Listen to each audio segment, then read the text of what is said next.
Hello, and welcome to Literature Live Brightness of Books, partnered by RIL, Reliance Industries Limited. In this series, we bring you new books and their authors in the hope that the brightness of books will lighten the all-enveloping gloom around us. Do spread the word to your friends so that more and more people discover the brightness of books. In today's event, we are happy to present one of India's most distinguished civil servants, Mr. K Singh. He's a former Revenue Secretary, member of the Planning Commission, and member of Parliament. He was also officer on special duty to Prime Minister Atal Bihari Vajpayee. The title of his book is his memoirs, actually, is Portraits of Power. Half a century of being at ringside. That, in a way, summarizes the book's content. He will be in conversation with Govindraj Ethiraj, one of our old friends. He's a well-known journalist and founder of India Spend and Boom. And he cross-checks a lot of fake news and tells us that it's fake. So we're grateful for that. We will have a Q&A session as usual after their conversation, so do send your questions as soon as you can. So here we go, the brightness of books presented by Reliance, which is revenue in a way. Reliance Industries Limited, over to Govind.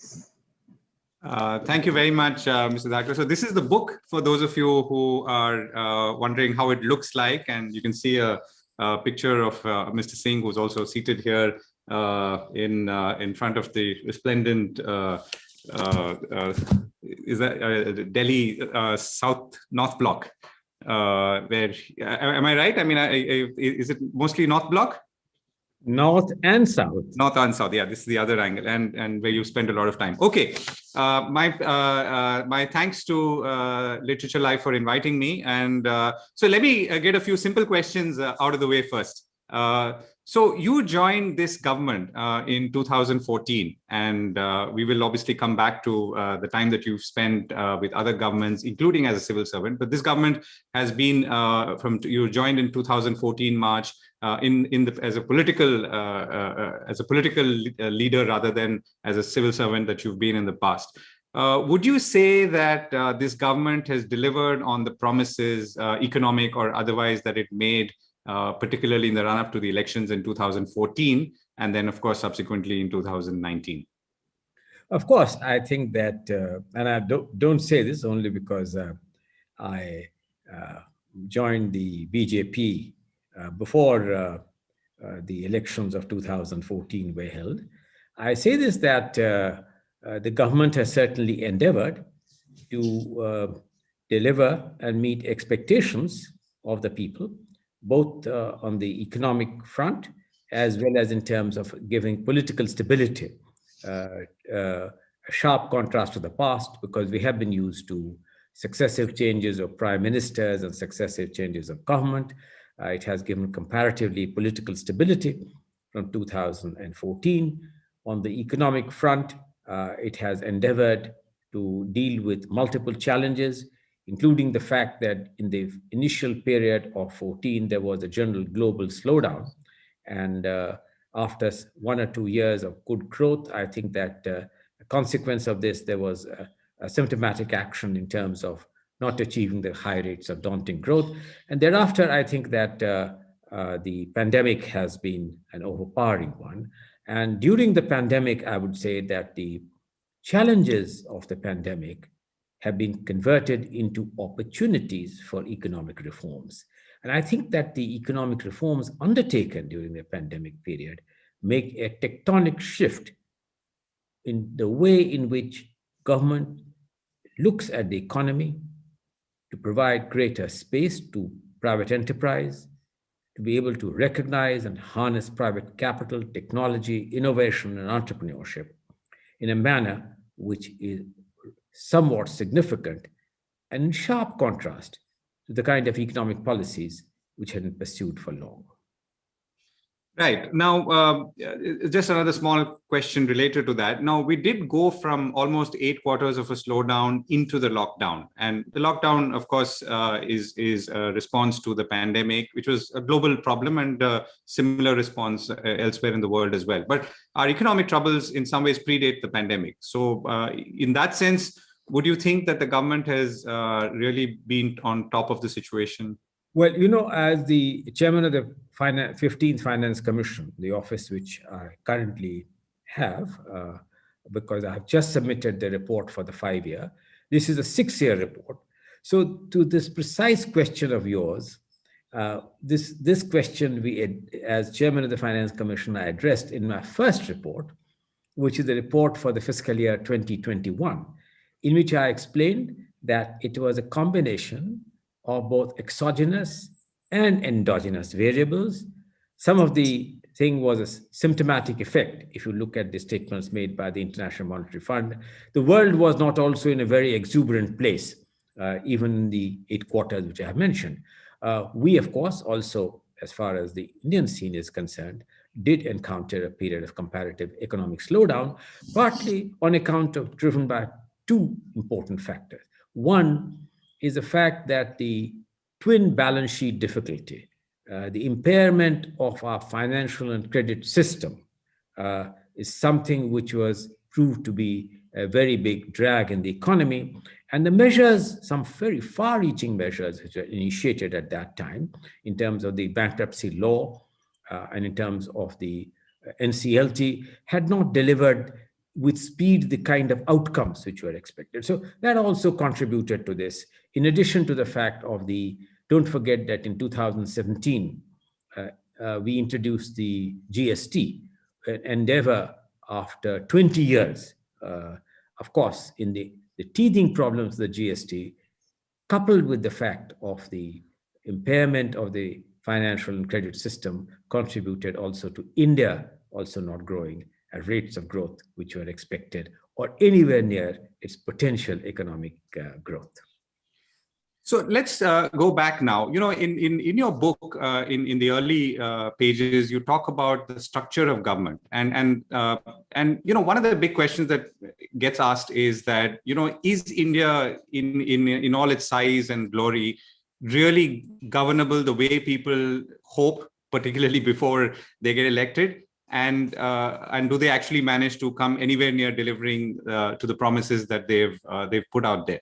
But when you talk about, for instance, the role of the Prime Minister's Secretariat, and then which became the Prime Minister's office in the Indira Gandhi times, and that no, little correction. The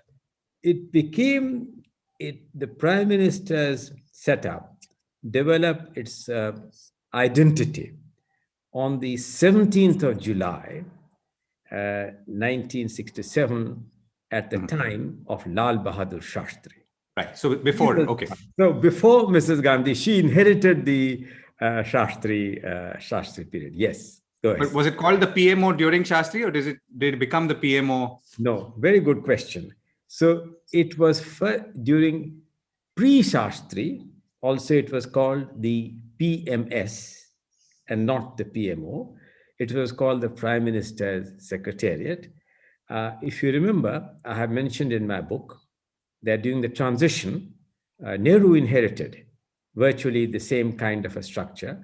Lord Wavell had written to Lord Prescott to say that he had deliberately made sure that the senior most officer to the Prime Minister was designated as a private secretary, principal private secretary to the Prime Minister, not secretary. And he had done so that the sanctity of the secretary to the Cabinet Office was retained. He also, of course, with tongue-in-cheek, Lord Wavell had added in his letter, this is to prevent Nehru from going astray in terms of undermining the sanctity of institutions. So it remained like that till the rather diminutive Lal Bahadur Shastri decided to then change the rules of business. Prior to that, the Prime Minister's office had no reference in the rules of business. So it remained totally outside. So he made an insertion in the rules of business in which he gave an identity to the Prime Minister's Secretariat And then for the first time, an officer of the Indian Civil Service, the ICS, Mr. L.K. Jha, was appointed secretary to the Prime Minister. Much later, when given the fact that during Mrs. Gandhi's period, there was a change and the Prime Minister's Secretariat acquired a degree of an autocratic influence, it was during 1977, at the time when Morarji Desai became Prime Minister, that it was re-christened as the Prime Minister's office to take up, because the Secretariat represented a kind of a parallel track government, and an office, however, represented something which was designed to perform some specific functions.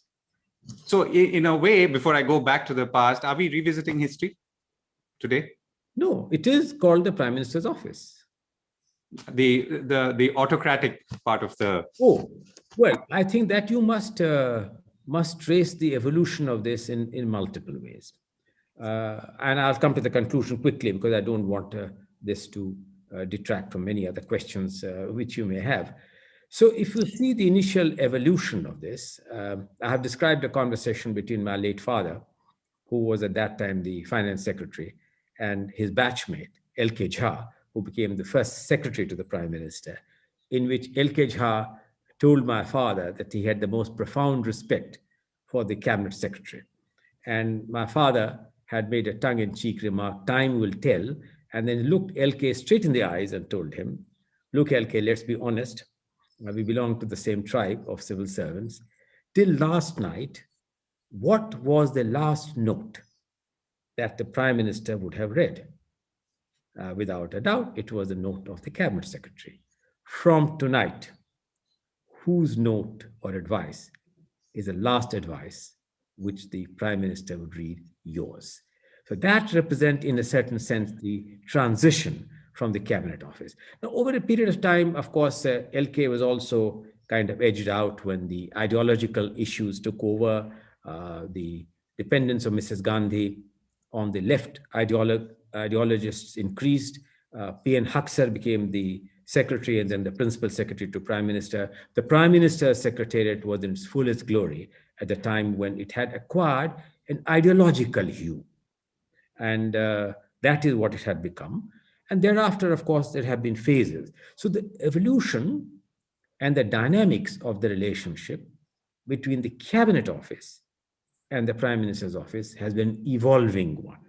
And it has been a matter which has always been in the melting pot. And one more thing which I have concluded, I like to end this with this. Over all this period, if you ask me, the world itself has changed in terms of its expectations. At the end of the day, institutions and the governance rubric is created with one purpose: to meet the expectations of the people of the country, which it is designed to serve. Governments are elected on electoral expectations. So what has happened over a period of time, Govind, is that the expectation from the Prime Minister or from the President has become increasingly more and more calibrated, where the electorate does not care about the rest. He cares not about what institutions of governance are used. He cares whether the Prime Minister for whom he or she is voting is capable of fulfilling the electoral commitments which he made. In that sense of the term, we have seen a transition from a Westminster model to a presidential model. Right. So you're saying this is if not de jure, then de facto. Right. So you're saying the way of functioning that is really a response to the electoral demands rather than the other way around. But I think the question is, I mean, again, when you go back to the manner in which this system came together, right. I was posing this earlier. How do you really govern a country like this most efficiently? And is this manner that we've now, the birth of which you described and the continuation of which we see today, the most effective way to really achieve the outcomes that we want? Or are we always condemned to only, muddle along in some ways and achieve some things and not achieve other things? Well, let me put it this way. that we may have muddled along, sometimes with greater alacrity, sometimes with greater messiness, but sometimes with also great clarity. But let us also not underplay the enormous progress which successive governments have made between what India was at the time of its independence and what it is today. I mean, in terms of food availability, in terms of the increase in per capita income, the number of people who have come out of abject poverty, the number of people who are receiving better education and better health, the dramatic changes in which we have embraced technology as a nation, beginning from the telecom revolution to now effortlessly talking about the fact that we are the major contributors to the Silicon Valley. Silicon Valley is really concentrated in India.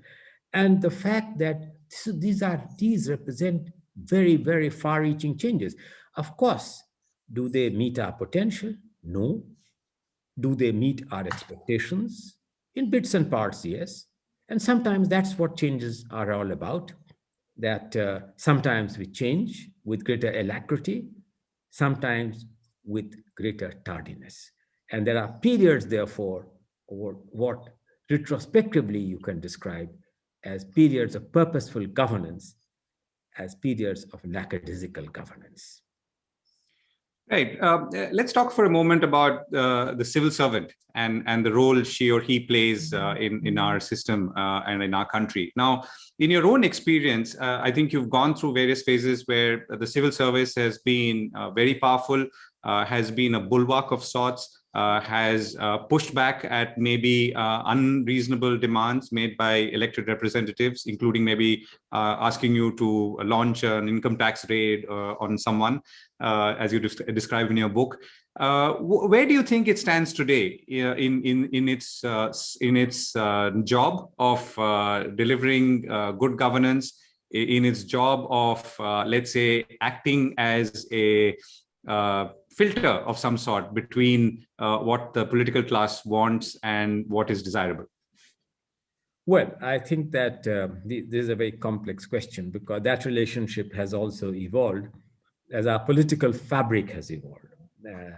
From the time when India was first achieved independence, the political leaders who came to occupy the reins of governance were somewhat immature in the exercise, and the old Indian civil service, it was called the steel frame, had played a very, very important role. And thereafter, its successor institutions, the Indian administrative responsibility. So that has also kept evolving, indeed, as civil servants have also moved and adapted themselves from being a dilita into being a domain expert. And the need for expertise in the civil service has been one of the quest of change, which civil service must embrace with greater enthusiasm than has been possible so far. So what is the principal role of the civil service, if I would say? I would say three important roles. One, it is a fulcrum of stability against uncertainties. What happens when political changes take place very swiftly? What happens when the political apparatus wants some things to be done which would be in total contravention of the provisions of the Constitution or the rules of procedure? Who plays the role of mitigating these actions which would lead to chaos and instability? The permanent civil service has an important role to play in ensuring a certain orderliness in the conduct and the transaction of business. That is the one very, very important role. Indeed, if you see in my book, where I describe the relationship between the Prime Minister's office and the Cabinet office, one very important thing is I have mentioned is that during periods of prime ministerial transition, and there has been a period between 89 and 91, remember the number of prime ministers we had during that period. And when, therefore, the Prime Minister's office gets increasingly occupied on the issues from arising instability and being able to retain power, who maintains compliance with the rules, procedures, and the constitutional provision. It's the cabinet secretary. And therefore, the cabinet secretary, acting in his capacity as the secretary to the council of ministers, provides the function of stability.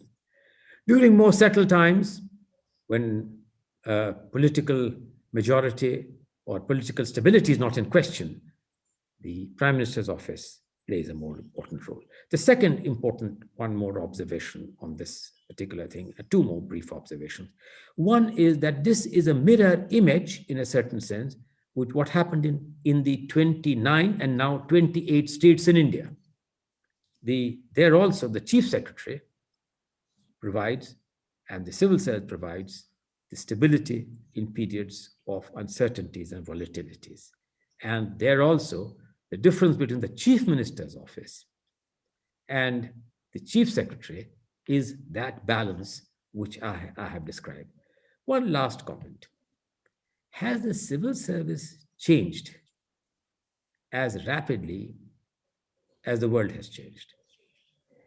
That's an issue in public domain.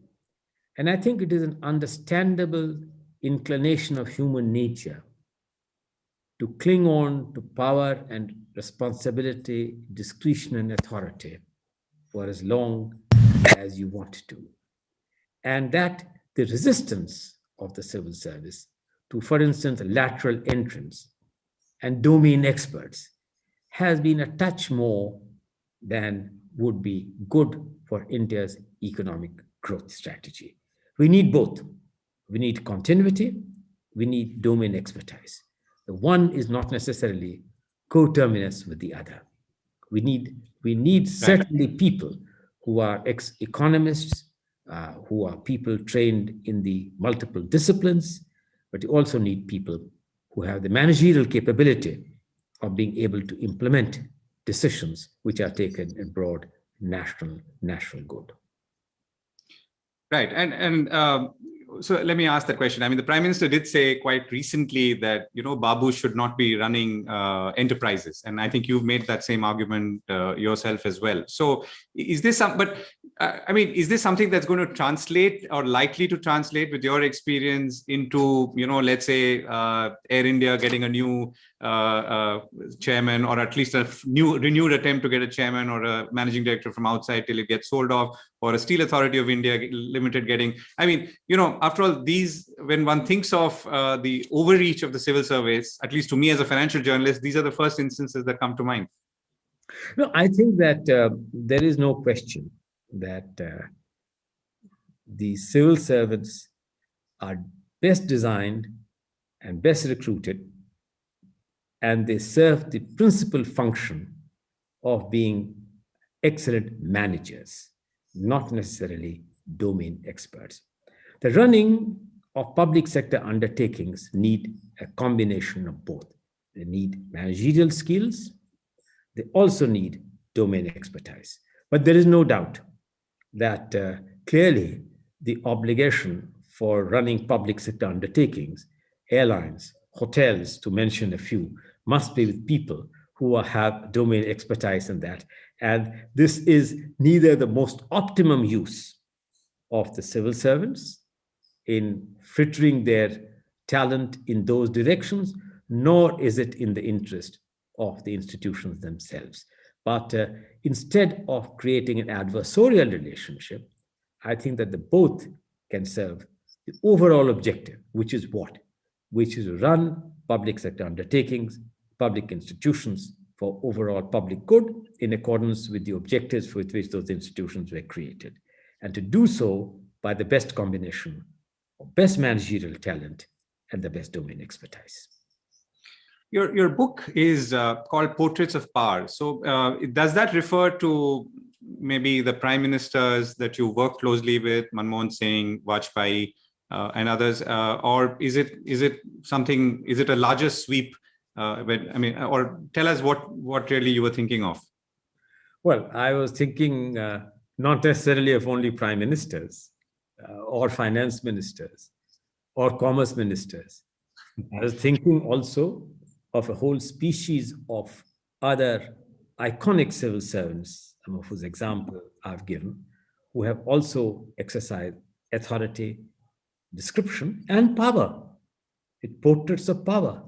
It represents power in the sense of those who have exercised authority, exercised discretion, and based on their judgment, important decisions have been taken.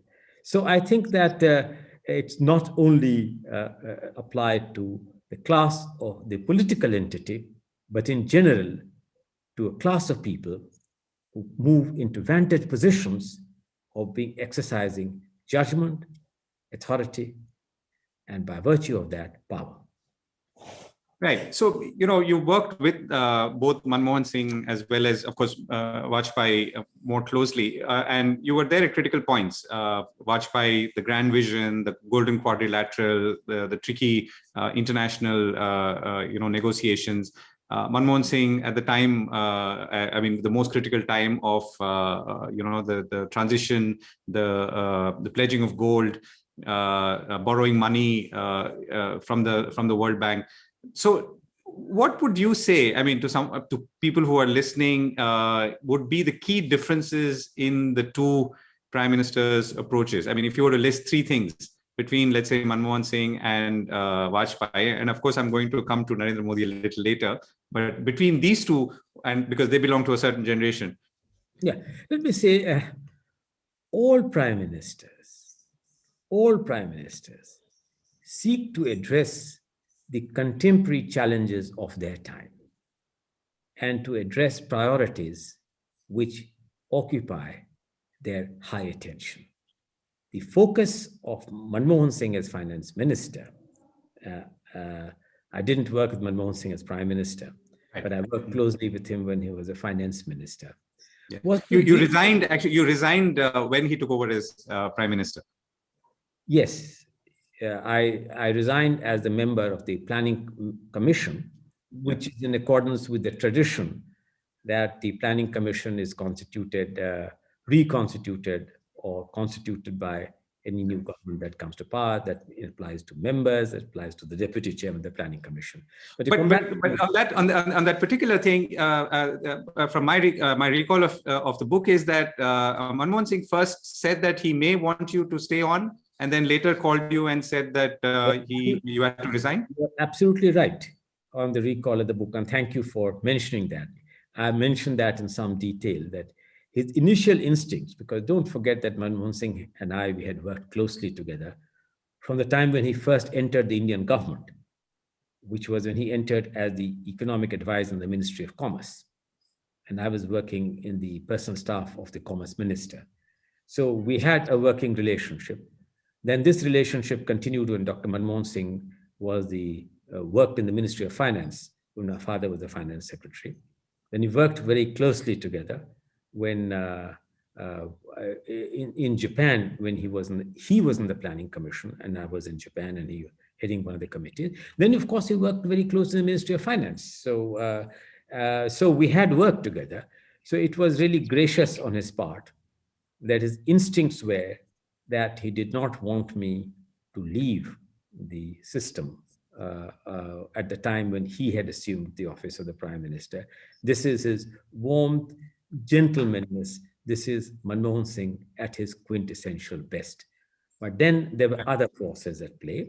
I had perceived to be very close to the Anshe establishment. I had been perceived to be very close to the period of Mr. Vajpayee. And therefore, I think that taking an overall sense of the term, he decided to accept my resignation. So, which I have also mentioned, that all that I had to do is I changed the date of the resignation. The date which I had initially given was the date when the new government came to office, and I changed it to the date when I decided to put in my. So the differences or the highlights between Manmohan Singh and Manmohan Singh's big challenge was to address the balance payments crisis, and to big challenge of preventing India's debt default, and to be able to secure and garner for resources which would enable us the fair honor of this country, which has never defaulted on debt, to be maintained. His ability to negotiate with the World Bank, the IMF, the bilateral donors, which included members of the Aid India Consortium, and to be able to garner those resources. And these resources from the multilateral institutions came with conditions. The World Bank had their own conditions, the IMF had their own conditions, how to meet those conditionalities in a manner which was acceptable in a parliamentary rubric of accountability, of not yielding on your basic sovereign right for decision making. This was his principal challenge. And therefore, all policies were designed towards this direction. When Vajpayee became prime minister, he had a different agenda before him. He wanted to place India as an important nuclear power. He took the audacious decision to have an explosion on the footsteps of what had been done. Earlier Prime Minister, during P.V. Narasimha Rao's time, he had also examined this option, but he walked away from this option given the economic fragility of that time. The economy was in much better shape by the time Vajpayee had become Prime Minister. So this was an exercise. This was, of course, a decision which was full of risks, but he acted with panache. And he overcame all the sanctions which you can see, that the speed with which normalization of relations took place, particularly with the United States and with Japan, was something extraordinary. So this was the different dimension of challenge. He wanted to combine this with far-reaching economic reforms. And where I had the privilege to work with him, the great telecom revolution, which had begun tentatively, but had been mired in complications, bureaucratic and legal, he managed to salvage that. And if he hadn't salvaged that, please forget about what the telecom revolution has given to us. It's connectivity, telephone connectivity, fiber connectivity, 2G, 3G, 5G, we are effortlessly talking about 4G. So that was, and he realized that to connect India, we required much better connectivity. He was always moved by the fact that the America was great because American roads were great. So the National Highway Development Program, he remembered with that. So he was a combination of both decisive action in the political sphere and decisive action on some key economic areas. That was what his vision was, and his policies were designed to address that vision. The policies of Manmohan Singh were designed with the objective of making India with the least amount of concession to come out of the balance payments crisis which faced him when he became the finance minister. And tell us about their leadership styles. Manmohan Singh at that point as finance minister, but I'm assuming the leadership style carried on to his being prime minister, where I think you've also pointed out that he was not clearly as much in control as either the predecessor or his successor. And how would you contrast that with Narendra Modi's leadership style today? Comparison between Manmohan Singh and Narendra Modi, is it? Or Vajpayee? Manmohan Singh and Vajpayee first, and then Narendra Modi. As I said, that each one determined their own priorities. So the Manmohan Singh Narasimha Rao period was designed to harness the virtues of agreement and virtues of consensus on a wide range of issues and economic policy changes necessary to meet the needs of his domestic constituency, but also designed to meet the expectation of the international lenders. So that was... So my question, Mr. Singh, is more about, I mean, what was their personality like? I mean, so the leadership style flows from the personality. What you're saying is the needs of the external needs, which is good, but how are they in your dealings with them? So I would say Manmohan Singh and P.V. Narasimha Rao were the arch consensus people. For everything. Halting, sometimes a step back, but the need to gather a consensus, because don't forget that the first P.V. Narasimha Rao had to take the Congress party along. I have described an incident when a particular decision had to be rolled back, which hurt the economic reform process. So it was the milieu. And don't forget that when Mr. P. Narasimha Rao had come, he did not have a majority in parliament. And that inhibits style of decision making. But nonetheless, I think that they managed to pull through decisions in the 1991 economic crisis, which have made a tectonic shift in the way in which India looked at the world, or the world looked at India. When it came to the Vajpayee period, don't forget that there were no challenges to Mr. Vajpayee in his own party. He was the iconic leader as far as the Bharatiya Janata Party is concerned, and he was also the prime minister. He had therefore the ability to act with panache and with conviction. In the styles of governance, Vajpayee believed in the broad picture. To give you just one example, please quote from my book that when the National Highway Development Program was initiated, 2 months after that, he asked me the question, how much work has begun? So I looked very nonplussed because the announcement had been made. One line he said in Hindi, and that was quintessential Vajpayee. Arey Maharaj, ghoshna karwa di, banwa bhi dijiye. One line instruction. How to get it done, what needs to be done, how you need to bring about the kind of policy changes was those which we had to work out. He wanted the objective, the broad picture, man. Now, So effectively, you're saying that you've made me do the announcement, now go and do the work. Now go and do the work. Now, if that meant cutting the red tapes, bending the rules, so be it. As you can see, that in order to finance that, we instituted a non-lapsable road cess fund, which enabled us to contract long-term multilateral debt based on the future income stream, since debt would be in perpetuity. Prime Minister Modi, if ever there was a quintessential implementer, it is Prime Minister Narendra Modi. He would really monitor the compliance to his decisions and to his announcements to the minutest detail.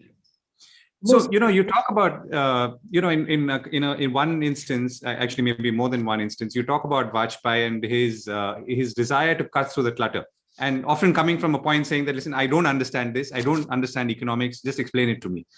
You've also pointed out I think there was Jaswant Singh who was trying to make a point on an international or a bilateral issue, and he was non-convincing, and he pointed it out.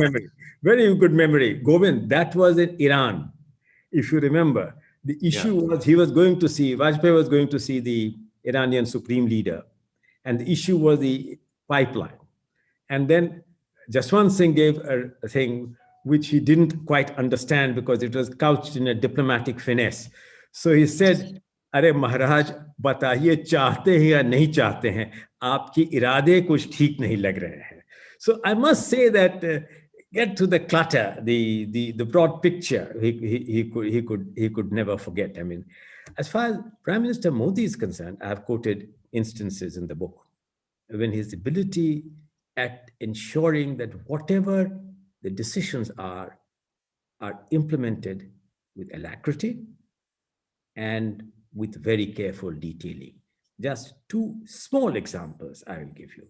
One, as chairman of the Finance Commission, when I visited the Gujarat, I went to Kutch, the area which had suffered huge amounts of centuries of drought. That famous Narmada project, or water being pumped against gravity, it was at that time a financial decision which was mind-blowing. He took it, he saw to it, it was implemented. And if you visit Kutch today, after centuries, that water-starved region is flourishing. So Narendra Modi at his best. Another small example.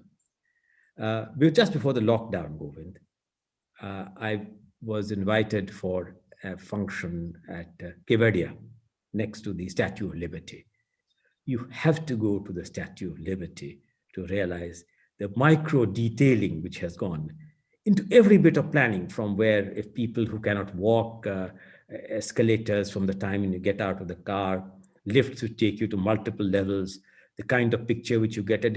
That was really, his implementation capability is something which is not many realize.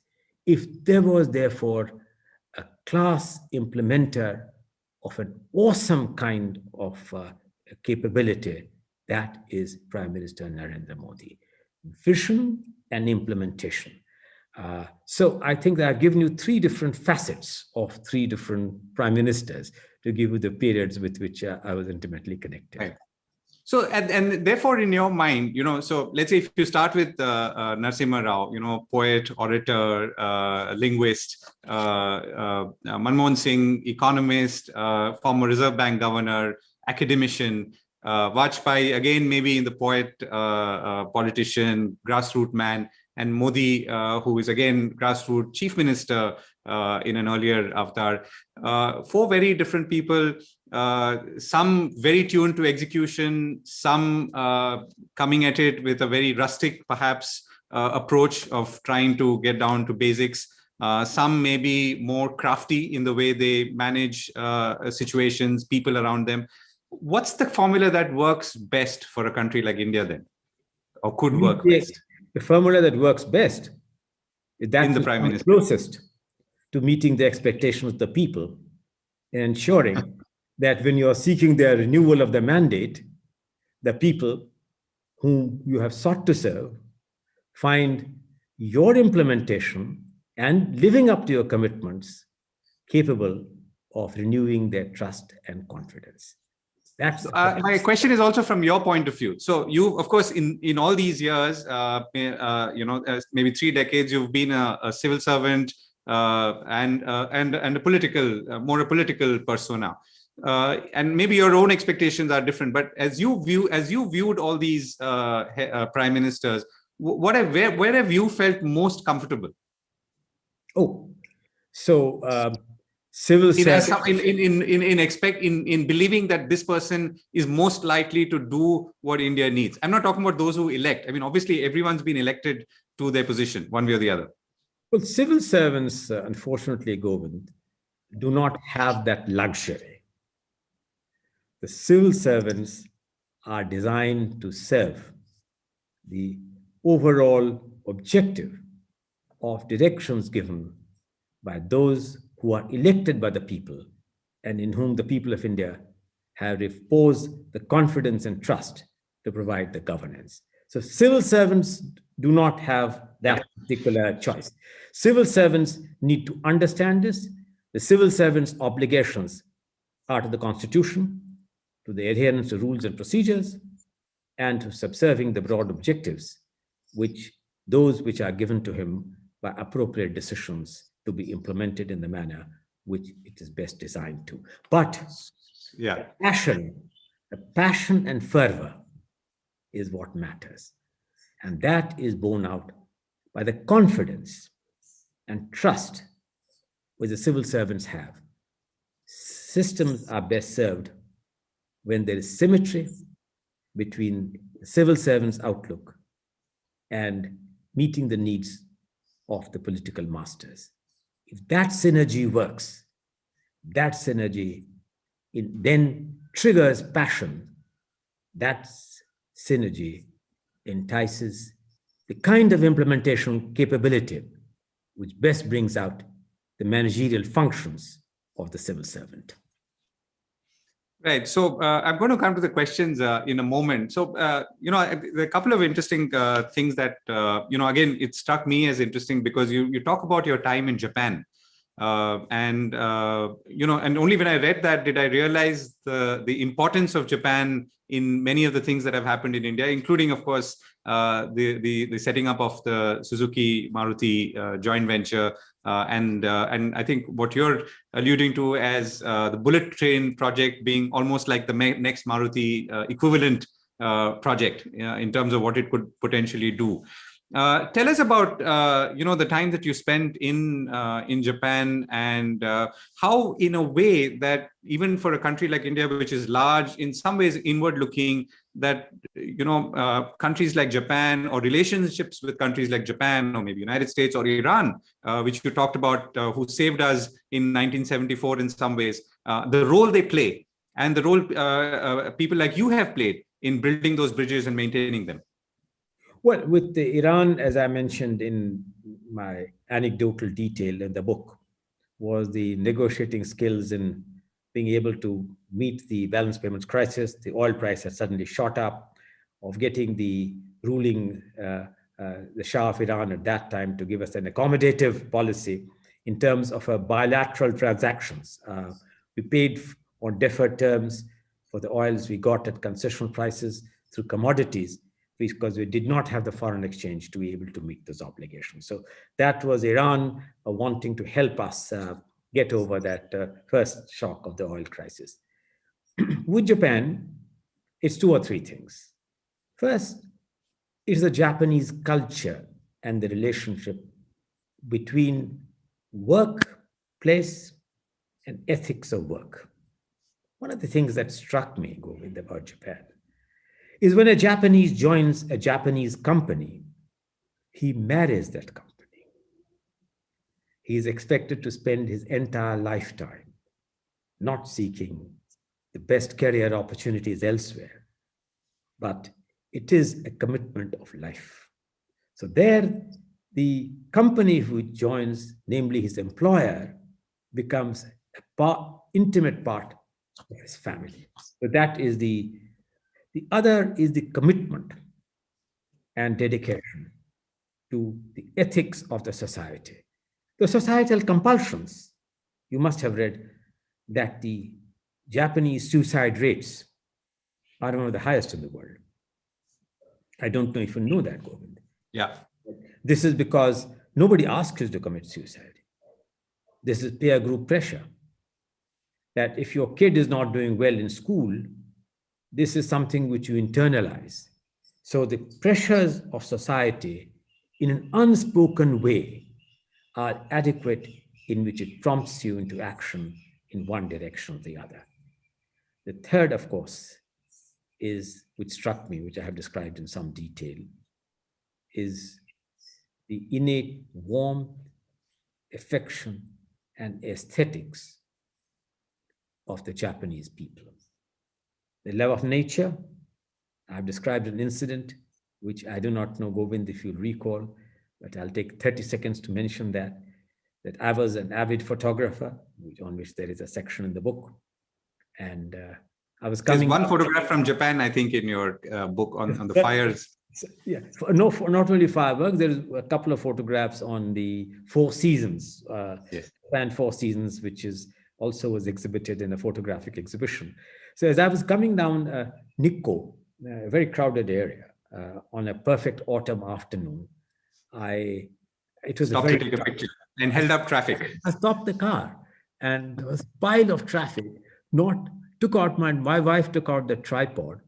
As I fixed the tripod, I realized time was going. Nobody honked. They felt that, oh, here is a person who is so much in love, the light conditions may change in the next few seconds. Let him have the shot. So that is quintessential Japan's tolerance, the love for nature, and the ability to live in harmony in a more sustainable way between work culture, natural beauty, and their sense of aesthetics. Japan is a country which you may or may not like when you initially go, but it grows on you by every hour. Nobody can leave Japan without falling in love with Japan. And you would say that it's an ally like Japan who is likely to, let's say, or rather, it's a country like Japan which would be a strong ally in powering our growth. And this is a bit of a geopolitical question. I mean, maybe we are close to the United States. Maybe we are we've taken a lot of investment from China, but now we have a border problem, and therefore we are not sure about many things. Countries like Japan have remained, maybe in a different way, maybe like the old Russia, helping us out in defense. So do you think, I mean, when this generation looks ahead, are these the new equations, or are there other ones? Well, it's always very difficult to over-predict geopolitics because that is the nature of geopolitics. Currently, we have the Quad, of which Japan is an important power in that Quad countries. And that's the geopolitics of the time. The geopolitics which I mentioned in my book is a different India. At that time, whereas Japanese assistance to India was overflowing, Japanese investments were shy. Therefore, the Suzuki one was an important investment breakthrough, which I have described in some detail, because the Japanese felt that we were over-reliant in our relationship with the Soviet Union, and the Japanese had come close to the United States.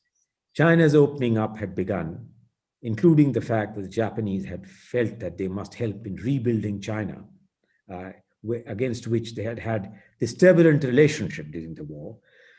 So, as I say, as I look back upon that period, and as I, in my acceptance speech, when I was privileged to be decorated by the emperor with the Order of the Rising Sun, which I have mentioned in the book, I said that I'm happy to be able to live this day when a strategic partnership with India and Japan is not only likely, but has happened.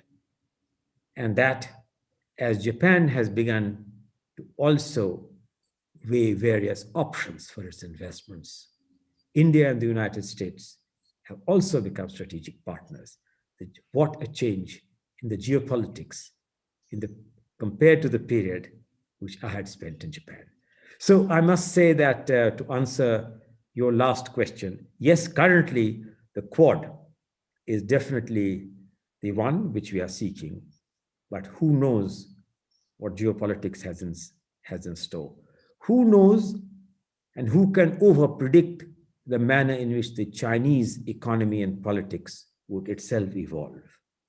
And therefore, we must keep all options open, and we must act with wisdom to grasp the best possible opportunities from an evolving geopolitics.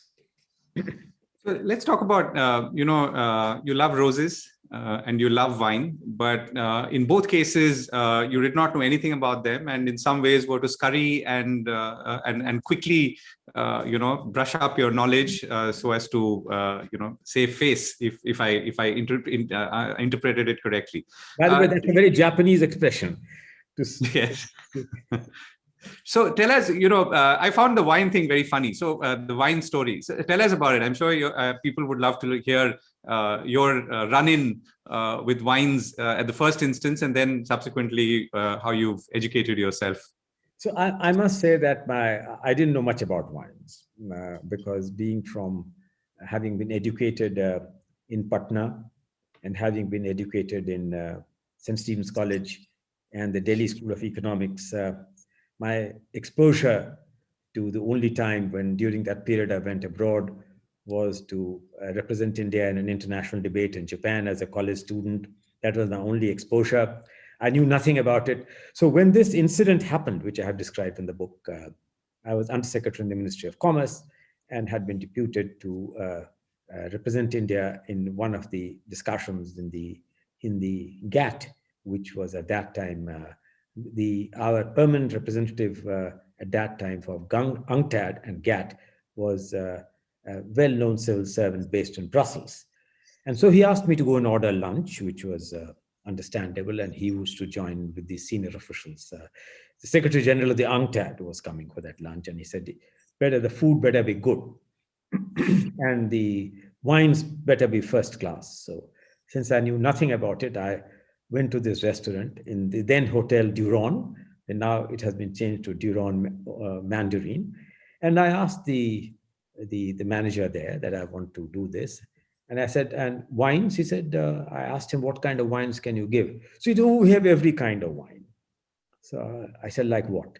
He mentioned all the French wines. I hadn't heard of them. He mentioned Italian wines. He also mentioned Swiss. And of course, he said that, of course, at the end, we always have fresh Swiss wine. So to an Indian person brought up, anything fresh, like a fresh orange juice, that a bottled orange juice was the preferred thing. I ordered fresh wine. So when the ambassador came, he took one sip and he left it, and his countenance changed for the worse. Gave me a thing. He called me He said, "What wines have you ordered?" And I said, "Fresh wines, sir." Good Lord. So rest happened, but he didn't stop there. When the telegram which he sent to Delhi mentioning about the meeting, he did add a sentence which was a telling. Next time you depute officials to any meetings, please make sure that they have a minimum understanding of representational obligations. So those who have worked in the Foreign Service understand it very well, representational obligations and what it means. But then I must say that my secretary, who at that time, who got this telegram, took a very kindly view of that. And he presented me a book on wines. And thereafter, I took to reading, I took to tasting. I was fortunate in having many friends in the Foreign Service who enabled me to refine my taste of wine as I went along. And I think that I will not be able to I won't be committing that mistake again. Next time any ambassador or any person of great taste asks me to order wine, I will not go wrong on that. On roses, I know my father was a rosarian of some recognition. A rose was named after him by Dr. B.P. Pal, given my father's interest in roses. I couldn't take up to that. He died rather prematurely, but left behind an amazing garden in Patna, where we used to live. And then one of the advocate generals took me for a visit and asked me for the name of a rose. And I made the silly mistake of saying, "Oh, this is a red rose, and the next one next to that is orange." And he looked at me with horror. And I said, "If your father was alive, he would have been ashamed that he has so much." So I took that remark rather seriously. I went after it. I read. I then started a bit of the rose culture myself. And very soon, my other book, which I have not published, which is entitled Roses in the Tropics, tell you the behavioral changes in roses introduced in temperate conditions in terms of flowering pattern with those in the tropics. Right. So I think both these were challenges in trying to inculcate understanding, where my understanding was really zero, certainly not more than negligible. Right. And that's, I hope, sir, I mean, that's really a takeaway for me. And I hope for those who are watching. We're running late now on questions. So let me take a couple of them very quickly. Tarika Sharma asks, for the common man, the process of budget making is a mystery. What is the Prime Minister's contribution, the contribution of civil servants, or does the Finance Minister decide everything, and more so today, Mr. Singh? That's the last part is my addition. Well, let me put it this way to you, that this is a very complex question, but a very truthful question. So let me say that, first of all, I think there's a very fair question. Why is budget making shrouded in mystery? That's the first thing. And I have often, Govind, having been involved with 9 budgets, if not more, asked myself this question: why is budget making clouded in such secrecy? Now, Govind, please remember that before Mr. Modi came, the normal time for the presentation of any budget, historically speaking, was 5 p.m. in the evening. Why? Because by then the stock markets are closed. So any budgetary announcement would not have an impact on the behavior of the stock market for conferring either windfall gains or unanticipated losses. And why was 5 p.m. fixed? Partly for this reason, but it was also fixed to suit the convenience of the colonial masters, that when I walk into my Foreign and Commonwealth office at a leisurely time, that's the time the budget in India is going to be presented. So we have changed into much more transparent practice, because now I think that there is much greater amount of consultation with stakeholders than it used to be. Is it still the optimum? In the chapter relating to the reforms of the parliamentary functions, I have mentioned that there must be a pre-budget consultation with parliamentarians in accordance with the best OECD practice of a pre-budget review, which must be debated to really secure the opinion of parliamentarians. But that's part of the parliamentary reforms. How is it exactly made, the budget? Now, the budget has two important parts, which you know, Govind, being a journalist of great repute and covering economic issues. It has a part A and a part B. The part A of the budget deals with overall macroeconomic policies. It deals with economic reforms. It deals with expenditures which are anticipated. It deals with important government initiatives of a macro nature. The part B of the budget is usually entirely devoted to the revenue side, which is the taxation policies. So it's part A and part B, which is the traditional broad classification. The part A also talks about these such things as macro numbers like fiscal deficit, this, that. How is it made? The expenditure part is the input of the expenditure secretary.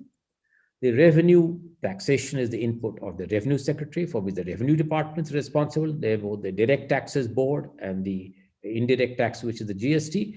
And on the macro, it is the economic affairs department. So these three secretaries come together to build and evolve proposals based on discussions which they have, first with the finance minister at length to understand what the broad directions are. And there is an unwritten word there called the budget panchayat. The budget panchayat is presided over by the person who is the senior most secretary and called the finance secretary, where all these three secretaries are there. They evolve the proposals. They take it to the finance minister. The finance minister gives it careful thought, seeks the convenience of the prime minister, where the prime minister has very detailed discussions on particularly the important proposals relating to the budget, on taxation, on macroeconomic policies, on fiscal deficit, on key expenditure policies. So having got this broad picture then, that is how the budget evolves. What's the time frame in which it evolves? So around the time of October, the expenditure secretary will have the first reviews with regard to the expenditure outgoes of that year. The budget part which relates to taxation, the revenue secretary begins his exercise somewhat later in November, since the budget cycle itself has been advanced to the 1st of May. From that, therefore, emerges the input also of chief economic advisor, who then gives his input on the finance minister's speech. That is how it is played out. So civil servants have an important role to play. Office of the chief economic advisor has an important input in regard to the behavior of macro variables.